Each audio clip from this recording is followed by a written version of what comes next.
Hey everyone, welcome back to another manga story and reading book club, whatever the hell we're calling this thing. This is the series where I, Benny, also known as the Comic Storian, also known as Manga Storian, catch up on old manga that you have all read and understand what's going on, but I didn't read for one reason or another. When it comes to One Piece, I decided to start reading the manga about a year ago. We are officially in the final month of 2023, and I have been reading One Piece for 1 year. I have read 760 chapters of One Piece in 1 year.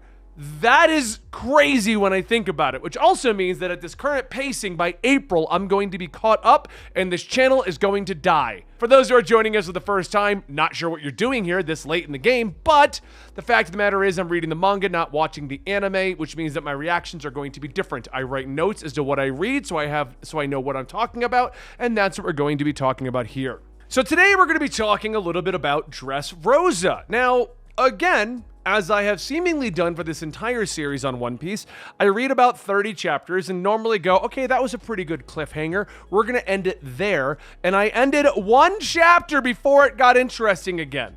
When we last left off, I ended it just before chapter 730, where Luffy and all them decided that they were going to go fight Doflamingo and that it was time to move forward with the overarching plan and the overarching plot of what's going on with Dressrosa. The very next chapters, we get introduced into a new character. Now, this character must have been torture for those of you who are reading this manga or even watching the anime. This character is introduced and we discover Luffy is crying his eyes out because he didn't know they were alive. And Koala is back from the backstory involving Fisher King, I think his name was. The backstory from Fishman Island, no. And so I was like, okay, who's coming back to life? Is Ace alive this whole time? And I wouldn't make sense of the flame fruit, and I get that. I even wrote here, is Ace not dead? And then I wrote chapter 731, I need to stop stopping one chapter before insane shit. That's what I wrote in my notes. Again, first time watching, these are to me. No one reads these notes but me, so I'm literally writing myself notes. Also, a funny side note that I noticed reading these chapters at this point, 731, 732, this is when My Hero Academia came out because they were promoting it. So I was like, oh, I've caught up to the beginning of My Hero Academia. Okay. Just a fun side note. This is when Shonen Jump was promoting it in the volumes of One Piece, which meant that this is around the time it had just started or it was just picking up fame.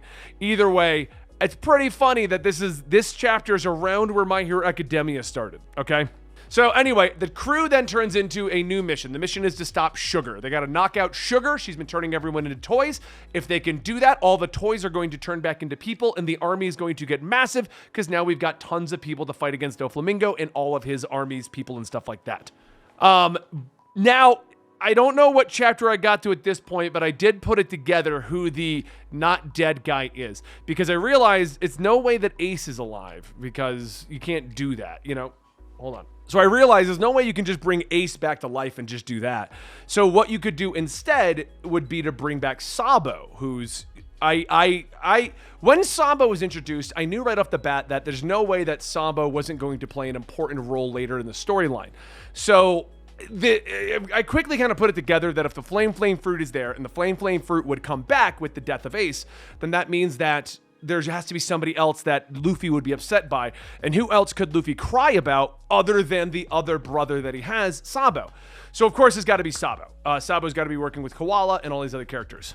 I also finally got to the part of the story where it's revealed that the one-legged toy is Kyros, which I don't know why I didn't put that together. I didn't put that together at all until they revealed that Kyros is the one-legged toy, the warrior that got out of the Colosseum and blah, blah, blah, and all that other stuff. The battle against Sugar continues. We lose Robin. Thought it was kind of cute that she turned into like a Raggedy Ann and blah, blah, blah. And I also love the fact that everyone's losing, but the elf guys, the fairy guys, they're all praising their legendary hero, Usoland, instead of Usopp, which I thought was great. And I love the fact that Usoland was going to bail, but he realized that he couldn't do that.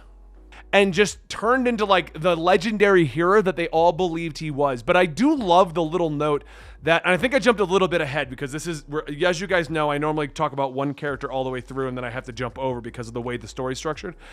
I love the fact that it turns into Usoland is the legendary hero, but he also admits that he lied. That he starts with, I lied to you, I'm not the hero, but I'm going to become the hero that I told you I was going to be. And he just got to be this badass hero.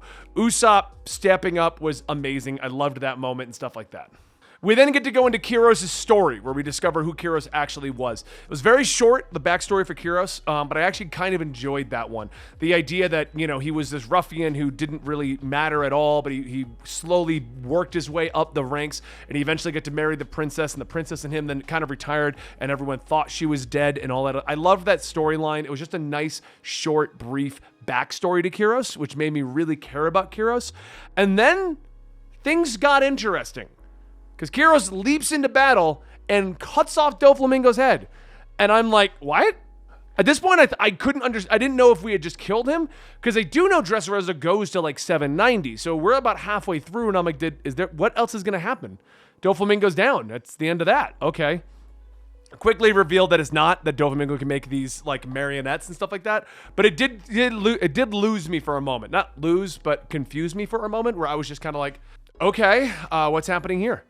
But then Doflamingo comes back and activates Birdcage, which traps everyone on the island and forces them all to battle. He puts points on all of the bounty holders' heads. Everyone now needs to battle, so they're all trying to like team up, but everyone's trying to also kill them. He turns it into a battle royale, basically, with like a bunch of weird rules and stuff like that.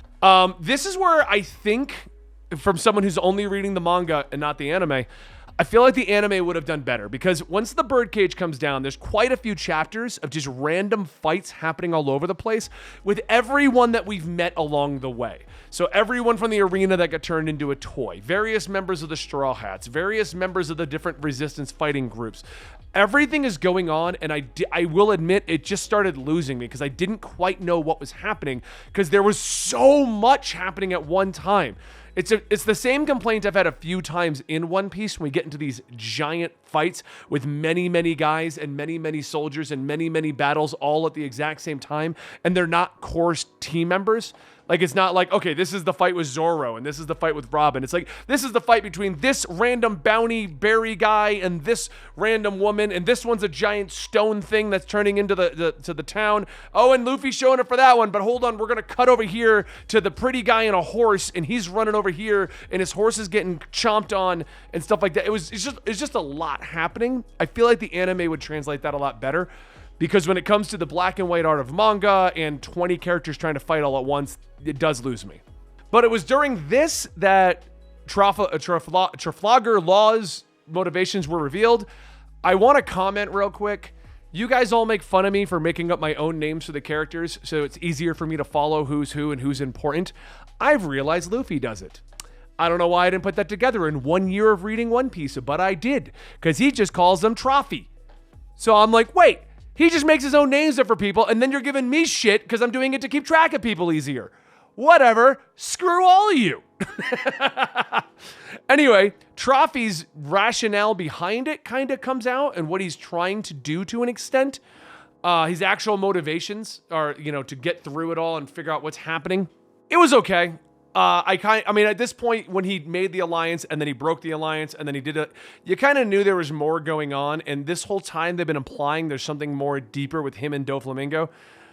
I didn't find it to be that interesting. His backstory, motivational reveals and stuff like that. I didn't even write that many notes about it, just in general, like what's going on.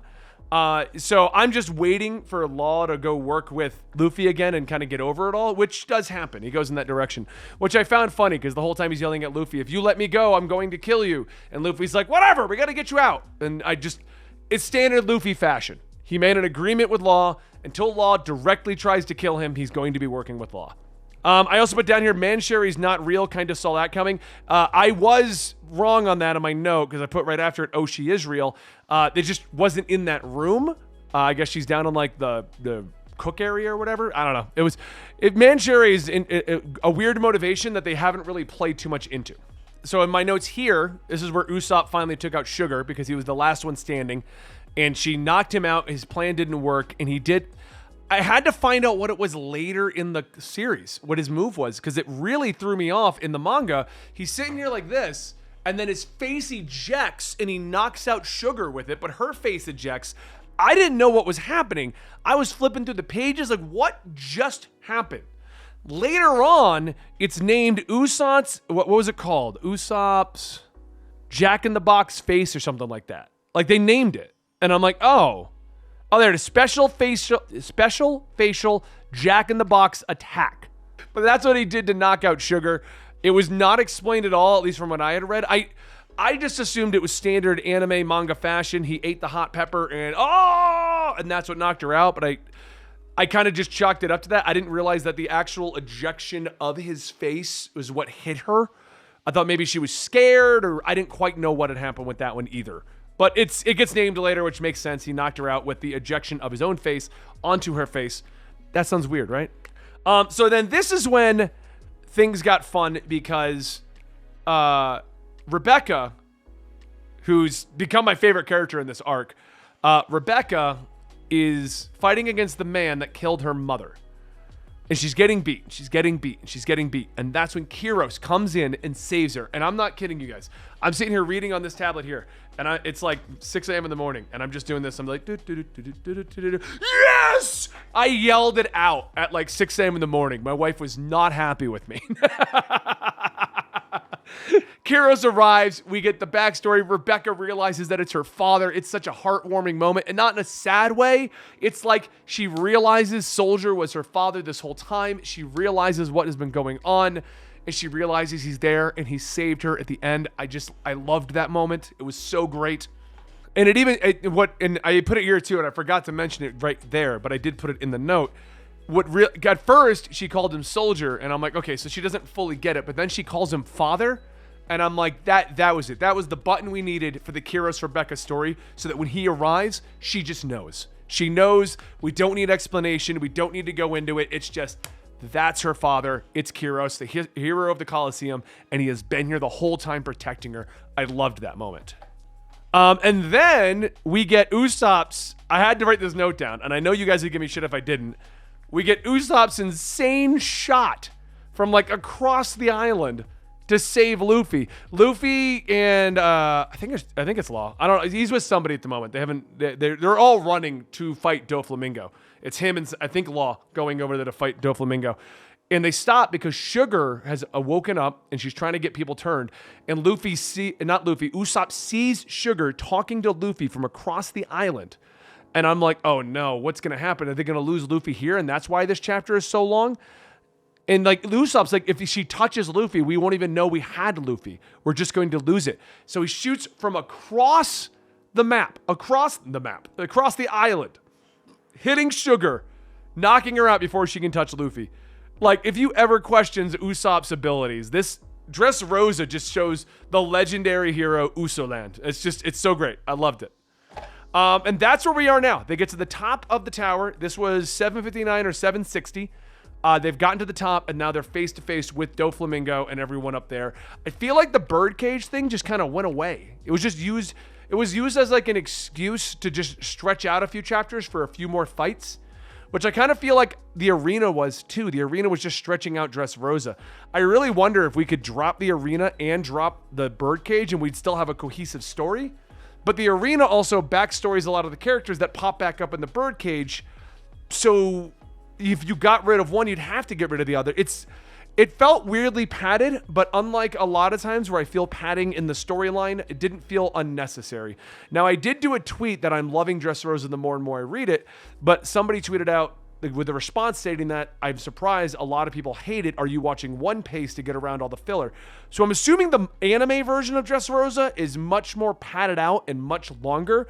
And I would assume it's padded out in the birdcage in the arena with normal filler arcs in the middle of everything. So I could see why people aren't the biggest fans of Dressrosa, but I'm really loving it. Everything from 700 to 760 has had me just sitting at the edge of my seat, just piling through the chapters and just wanting to know what's going to happen soon.